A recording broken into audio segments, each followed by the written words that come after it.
नमस्कार, सोनालीज किचनमध्ये तुम्हा सर्वांचे खूप खूप स्वागत आहे। तर आज आपण पाहतोय की खुसखुशीत खमंग असे साबुदाणे वडे कसे करायचे। नेहमीच खिचडी खाऊन जर कंटाळा आला असेल तर नक्कीच ही रेसिपी ट्राय करून पहा। सगळ्यात अगोदर आपण एका भांड्यामध्ये 2 कप साबुदाणे घेणार आहे। 2 कप साबुदाणे त्याच कपाने मोजून 2 कप पाणी घालायचं आहे। त्याच्यामध्ये पाणी हे पहा वरती असं दिसलं पाहिजे, साबुदाणे पूर्णपणे बुडाले पाहिजेत एवढं पाणी घ्यायचे। त्यानंतर हे साबुदाणे 3 ते 4 तास आपण बाजूला ठेवून देऊया।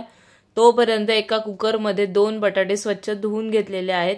त्याच्यामध्ये बटाटे बुडतील इतकंच पाणी आपल्याला टाकायचं आहे, खूपही पाणी टाकायचं नाही। आणि त्याच्यामध्ये चमचाभर आपल्याला मीठ टाकायचं आहे। मीठ टाकल्यानंतर कुकरला झाकण लावायचं आहे। त्यानंतर कुकरच्या 3 ते 4 शिट्ट्या काढायच्या आहेत। हे पहा इथे कुकर थंड झालेला आहे। आता आपण चेक करूयात बटाटे कितपत शिजलेले आहेत। हे पहा तुम्ही चमचा किंवा चाकूच्या साहाय्याने सुद्धा चेक करू शकता। हे अशा प्रकारे हे पहा छान शिजलेले आहेत। आता आपल्याला त्याची सालं काढून घ्यायची आहे। बटाट्याची एक एक करून आपण सालं काढून घेऊयात। हे पहा सालही छान निघत आहेत, म्हणजे आपला बटाटा मस्त शिजलेला आहे। आता इथे आपले साबुदाणे सुद्धा छान भिजलेले आहेत, तुम्ही पाहू शकता। हे पहा असं बोटाने दाबून बघायचे, असे दबले गेले की समजायचं की आपलं साबुदाणे छान भिजलेले आहेत। तोपर्यंत आपल्याला मिरचीचं वाटण करायचं आहे। त्यामध्ये 5 ते 6 हिरव्या मिरच्या, जिरं आणि मीठ टाकायचं आहे आणि त्याचं छान अशी पेस्ट करून घ्यायची आहे।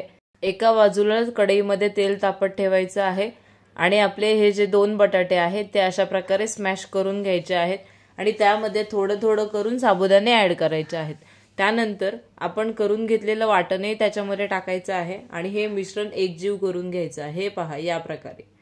आता यामध्ये बारीक करून घेतलेले शेंगदाणे टाकायचे आहेत आणि ते पुन्हा एकदम मिक्स करून घ्यायचं आहे। हे पहा या प्रकारे। आता थोडं थोडं करून त्याचे गोल गोळे तयार करून घ्यायचे आहेत या प्रकारे आणि त्याला मध्ये दाबून घ्यायचं आहे।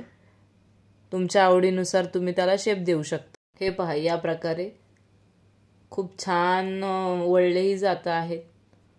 असं करून एक एक करून आपण सगळे हे करून घेणार आहोत साबुदाणे वडे।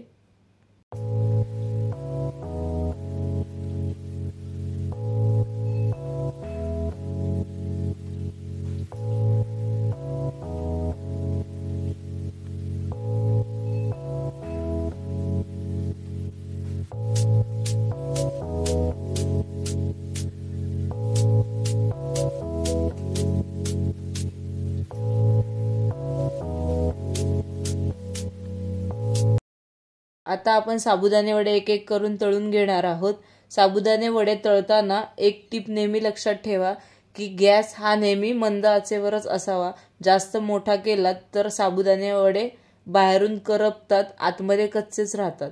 त्याच्यामुळे वडे तळताना नेहमी मंद आचेवरच तळायचे आहेत। खूप छान असे खरपूस भाजले जातात, आतपर्यंत भाजले जातात आणि छान हे बघा खूप छान असा ब्राऊन कलर येईपर्यंत ते भाजायचे आहेत।